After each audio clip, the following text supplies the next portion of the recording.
Hello and welcome to this week's episode of Mastering Dungeons, your favorite tabletop role-playing game, D&D news and design and review podcast. I'm Shawn Merwin here with Teos Abadia. Hey Teos, how's it going? It's going on fumes. I have been working. Mhm, I don't even know what a weekend is anymore. And I mhm. drew strength from my parents who wished me a happy birthday today. And today's not my birthday. I was like, we're on the same page, parents. I don't know what month it is, year, anything. I'm just barely making it through. But it was very cute. They wrote really nice things. It was super, super loving.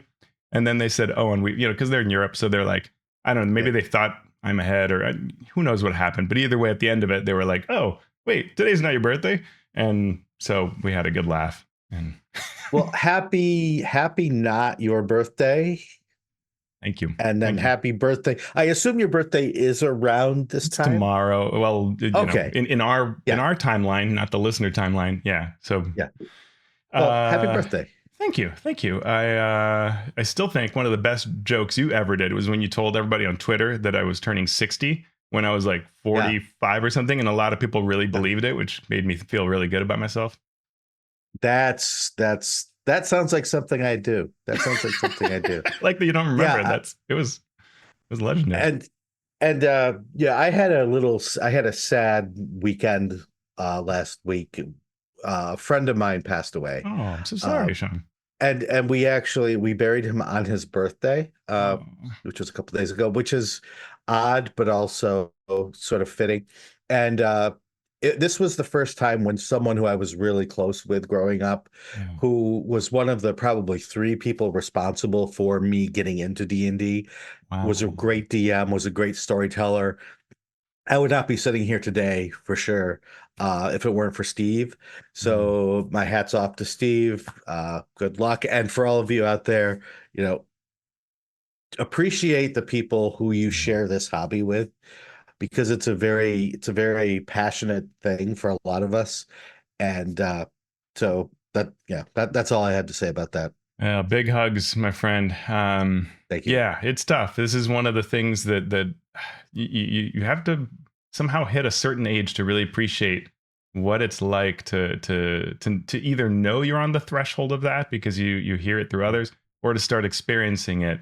And Mhm. it's tough, and all you can do is treasure every moment you have with people around you because it is so Mhm. important. It's what makes life great, right? Exactly. What also makes life great are our listeners Yeah. who listen to us and appreciate. Most of them appreciate what we do. And if there are any hate listeners out there, thank you. We appreciate your attention as well. Uh, but we also get messages from them via various channels, and we're going to go through a couple of those today, starting with Thomas Connolly via our Patreon. He said, all the con news got me thinking about my convention bucket list and how to prioritize them. I want to rank all the D&D gaming conventions by number of Adventures League opportunities. I've heard things like X tables or YDMs or Z slots, but I can't find any documented numbers. It seems like you guys might have at least some impressions, if not the actual numbers. Can you rank the top cons by AL opportunities for me? And this is an interesting question because, yes, definitely ranking it by here are the number of opportunities you have to play is one thing, but you can only play one game at a time. So to say Challenge. Gen Con, well, yes, to say Gen Con, which say runs 8 slots, is better than your local home group that runs 8 slots but only has 2 tables, Mm. is a better AL opportunity, is not necessarily true. Hmm. Uh, Now, the special events may tip the scale, right? Gen Con may have a bunch of special events Mm. that your local game convention might not. But some of my favorite organized play conventions over the years have been the small ones, where I can sit down and play 8 slots just like I could at Gen Con Yeah. at either no price or a quarter of the price or a Hmm. fraction of the cost, and still have a great time with a great DM and friends and old friends and new. So that said, we will try to give you an answer to this question. Teos, Yeah. you want to step Yeah, in with either answering the question or giving some feedback? Yeah, I'll take a shot at it. So I think one thing is that in general, so a lot of the big conventions are run all by Baldwin Games, and so the number of slots, the approach to a day is pretty similar.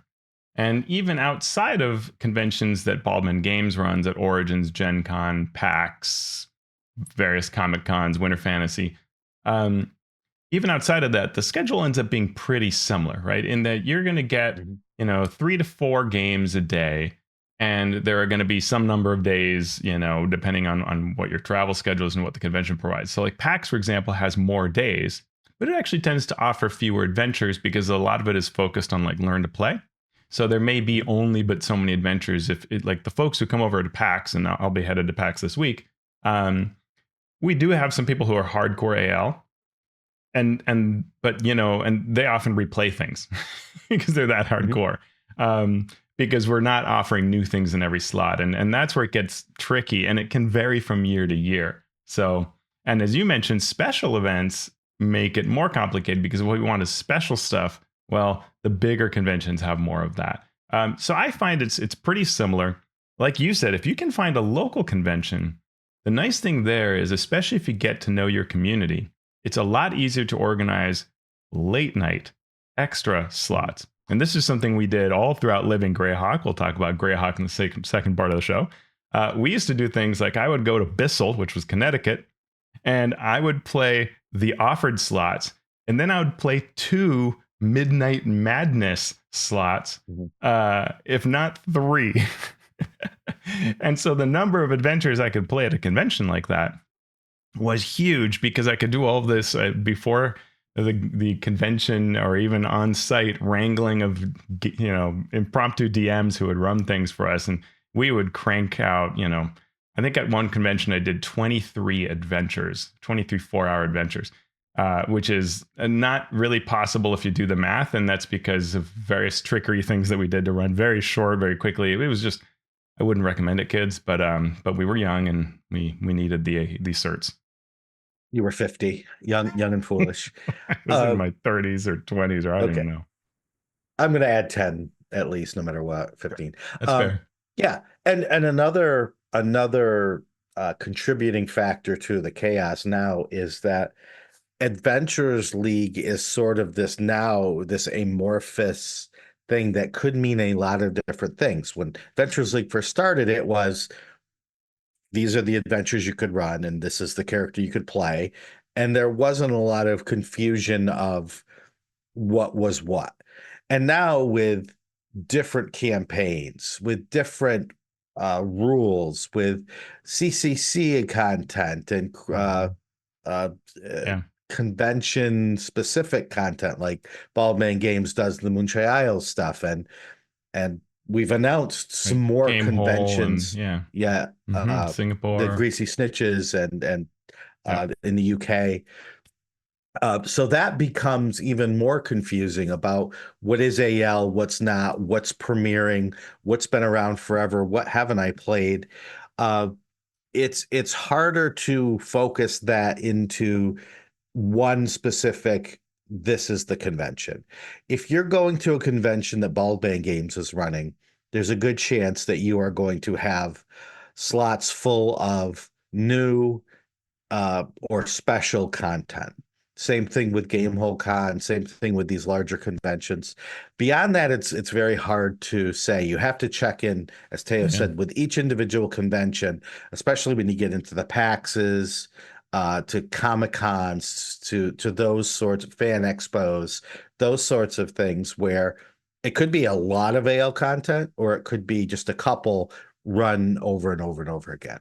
Yeah, and the other thing is what your levels are, right? So if you're a first level character, right, a new player bringing in a first level character, well, that's one thing. But if you're trying to get mid level or high level play, then different conventions will do that differently, right? The Baldwin Games conventions try to give you a good assortment of that, and they are aimed at pleasing sort of the most players possible. So that benefits you if you have a wide variety of characters and levels, so you can play everything that's offered.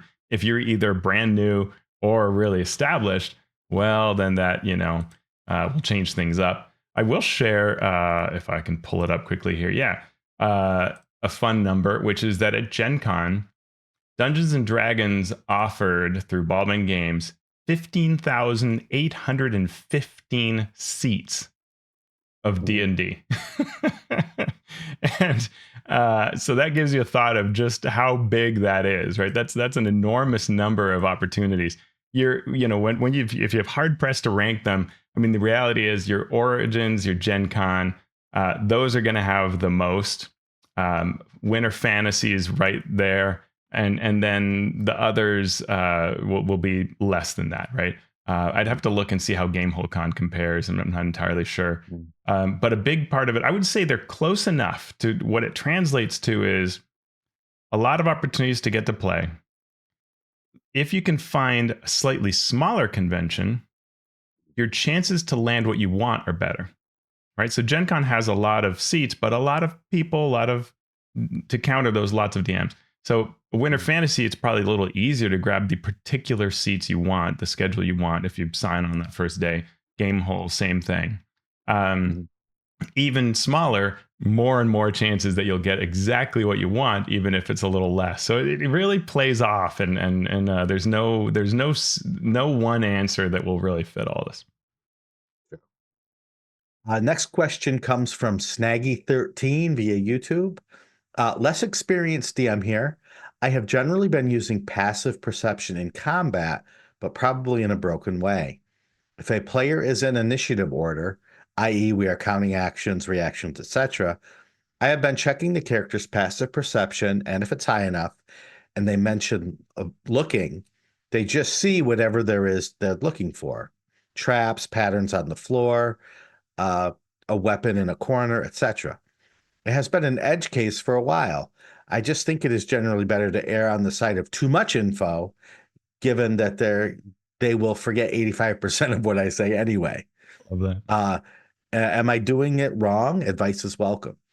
And first, I want to say, no, you're not doing it wrong. But there are a few things to consider. In fact, there are many things to consider, and we'll cover just a few of them here. I think passive perception is fine in a number of cases. I think in those cases, it can be okay, depending on the situation. But let's dig deeper. Why was passive perception made in 4th edition? Well, in 3rd edition, there was no perception. The skill was called spot, and that was used to find hidden things. Separate from listen. Right, separate from listen. So you'd make a spot check. But it was such a tell if the characters are traveling through the forest and the DM said, okay, give me spot checks and or listen checks. And so everyone went, oh, okay. And they made their spot and their listen checks.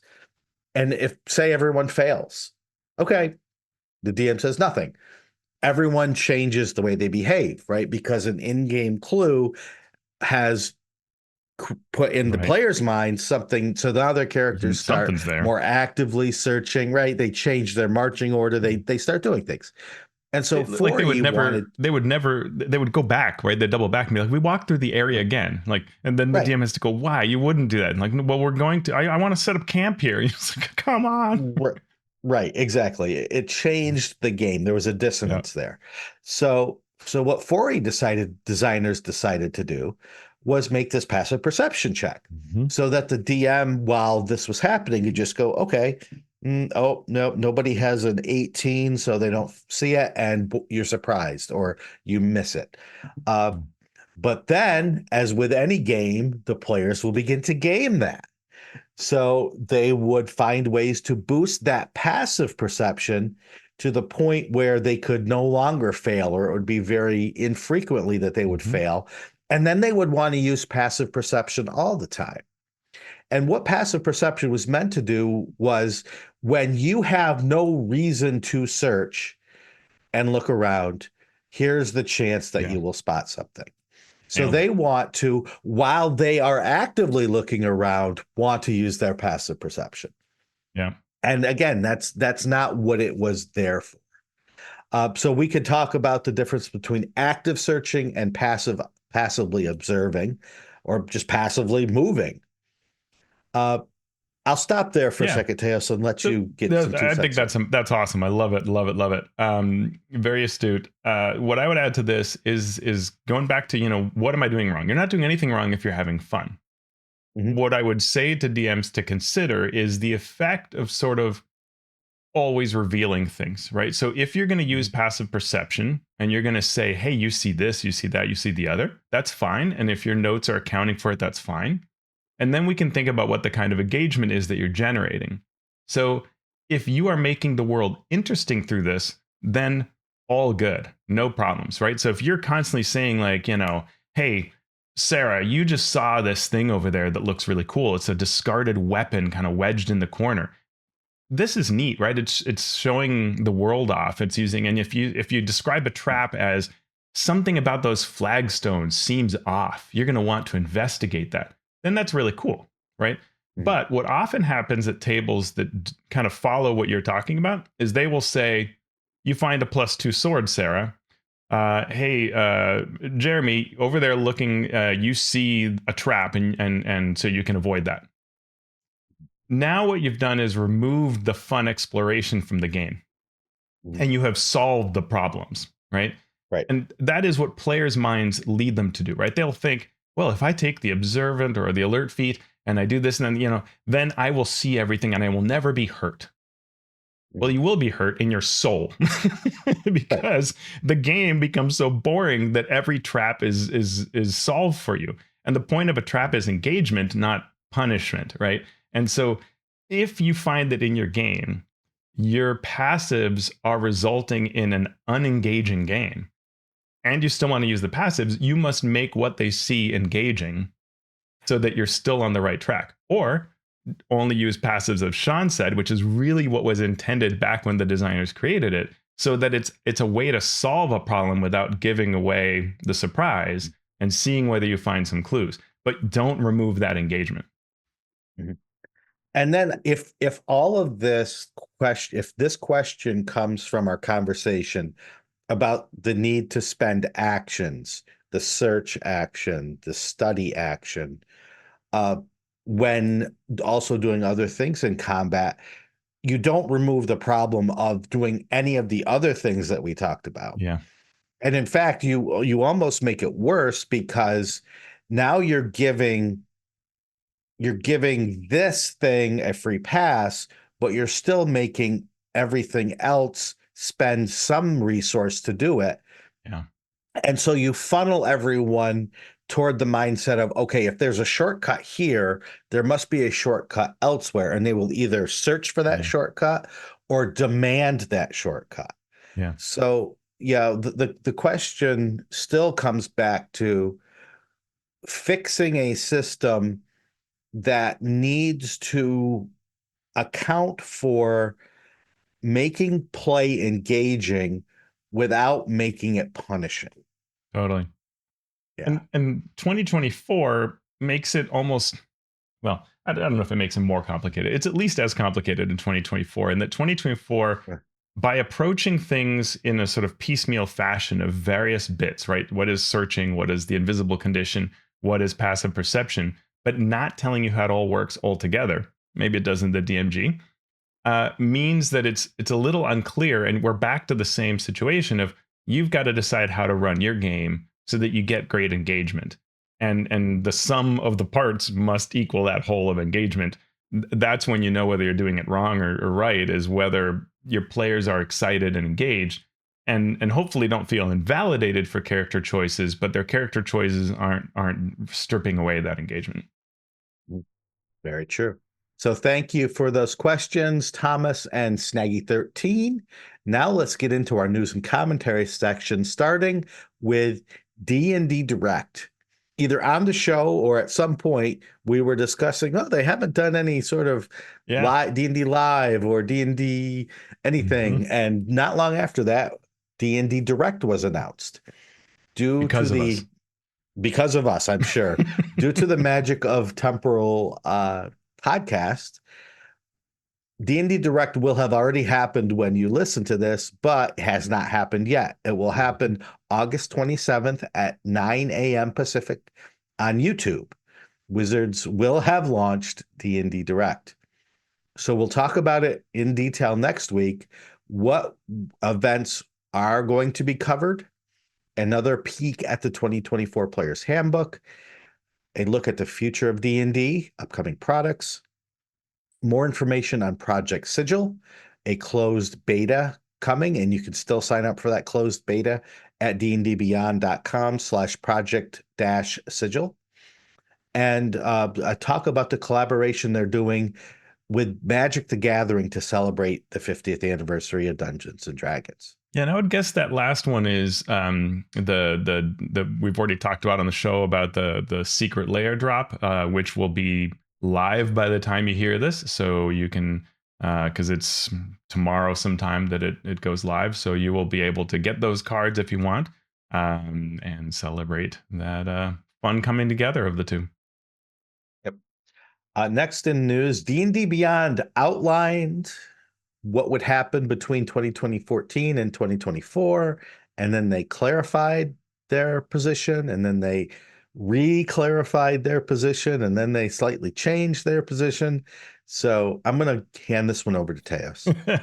I mean, this is all week I've been dealing with very parallel things to this, though in the environmental data world rather than the character builder database. But when you create databases of information that have a version to them, and those things are used in an application, and then you have another data set, and you're going to somehow retain the other one, there's trouble. There's challenges. There's difficulties. It's not simple. I don't care. I've never been on a project where this was simple. And so, at the D&D Summit back last year, April, more than a year ago, one of the questions that I and others brought up was, hey, how are you going to handle these two data sets? Not to mention also the VTT, which is its separate question, but how are you going to handle all this? And we got kind of deer in the headlight responses, and that worried me. Now, since that time, they've obviously kind of looked at this, but we have not had another D&D summit since then. And I point to this as an example of where D&D would be better off if it had these kinds of meetings with people and feedback with people to get a sense of maybe how the community will react. Because what they announced was, and just a change log, hey, here's what's coming. We're going to have, going from 2014 to 2024, various elements are just going to auto update. And so if you're in your character sheet and you've got your 2014 character, hey, your spells, your magic items, they'll be the new version. And I guess they looked at this, what they said was they looked at this as like, cool, you're getting free stuff. And what users heard was, wait, I can't play 2014 in my character sheet. The world has ended for me. I am very angry. And I'm not making light of that. I mean, people were impacted by it. And to various people, this is not free, awesome update. It's a problem. You're always going to have people on both sides of it.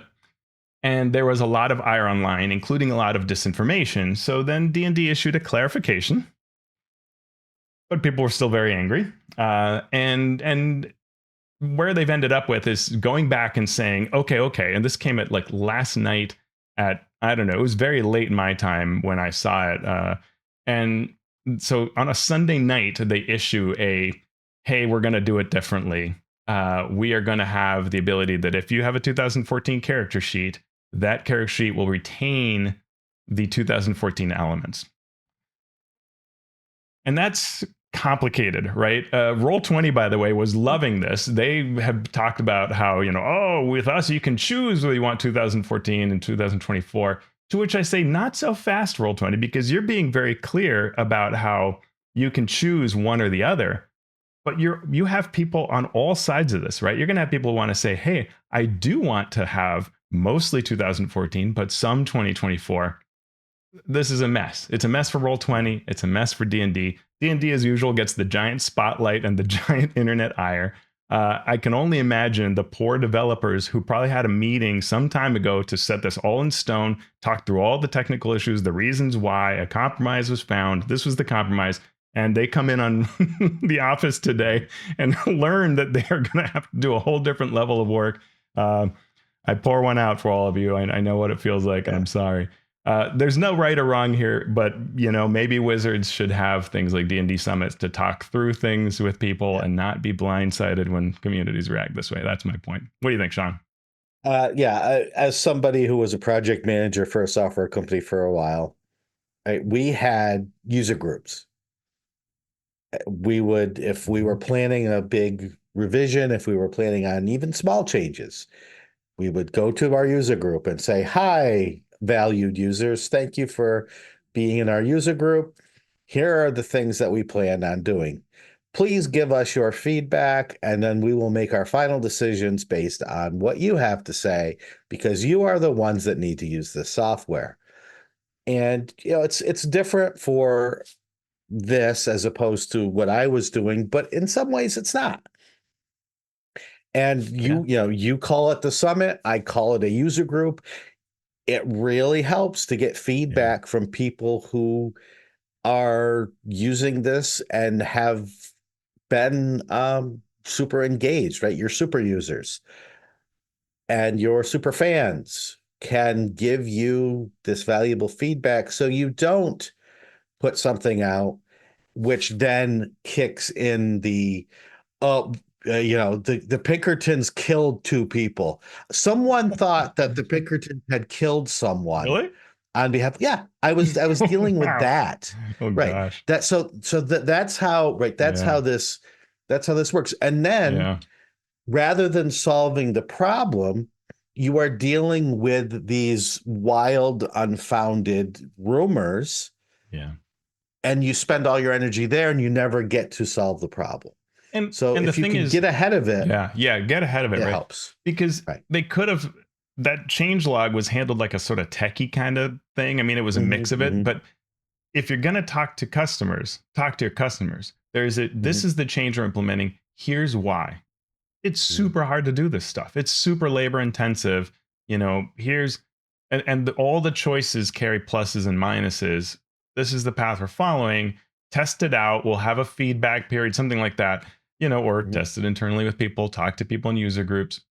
There's no perfect answer here, right? I mean, and same thing with Roll20. I mean, I may want my 2014 character to fully update to 2024. I may want to mix and match options. I may want to just create a 2024 character or create a 2024 character that gets 2014 things. Should I expect that the tool gives me all those things? I mean, I work in an IT enough that I go, I don't even know that anyone would give you that, but it's hard, and everybody's gonna have a different flavor of what they think the tool should give for them. And so communications becomes super, super important. And the moment I saw that first changelog, I thought, oh, this is gonna go rough. And there's a huge chance that in short order they'll have to do something else, and the poor developers will have to carry that burden with whatever staff they have currently.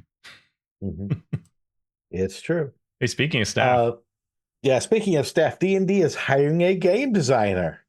And at first you might think, okay, cool, they're hiring a game designer. And then you think, wait a minute, didn't they just lay game designers off like 8 months ago?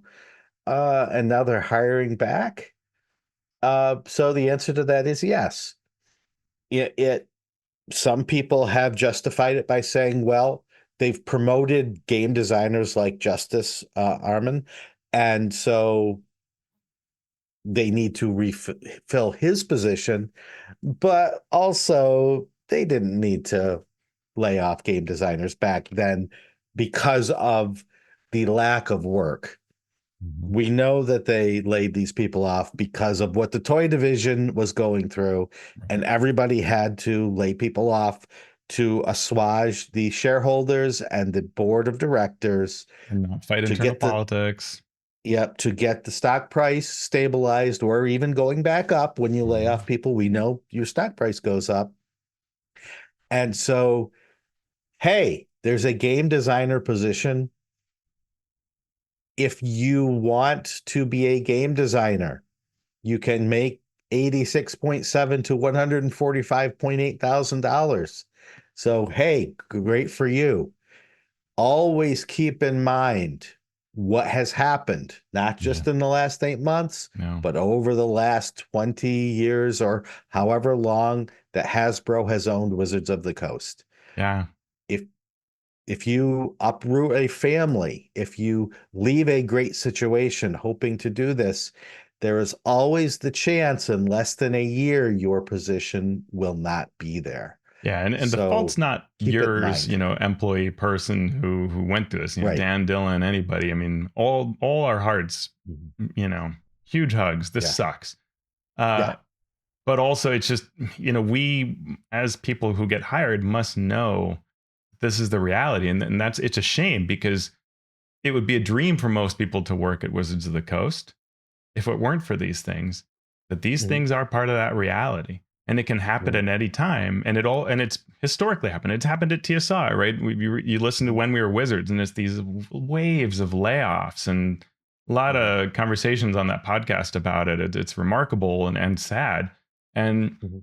we had that regular, December layoffs. 5e was able to get rid of most of that, but not Mhm. always. And the reasons are complicated. But I've seen this thing happen I've had it happen at a company I worked for with 50 people, Mhm. and Oh yeah. someone was laid off, and then we were almost immediately reauthorized to hire again. And it's like, Right. so do we tell them they have their job back? And they're like, well, can't they apply? I'm like, yes. I mean, Yeah. there, and it's complicated why it all happens, but it happens, and Mhm. it's not just Wizards, and it's terrible, Yeah. but that's Yeah. part of the landscape.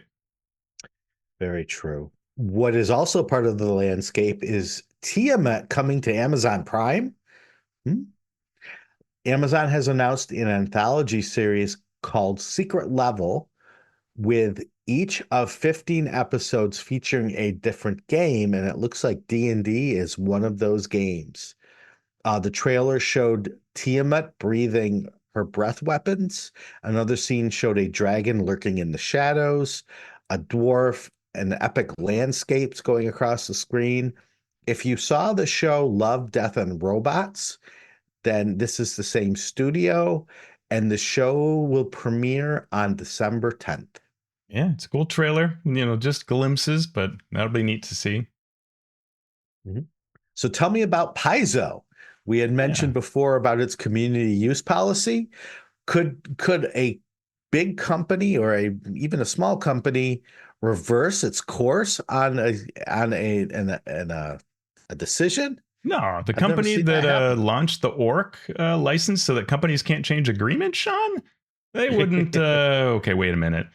In July, they said they would be changing their community use policy, replacing it with a more limited fan content policy, which of course also has some new great things to it, because that's how it always works. And fans reacted against this because it really, not to get into much in the details, but it put a lot of pressure on various projects, particularly projects that were using the first edition version of Starfinder.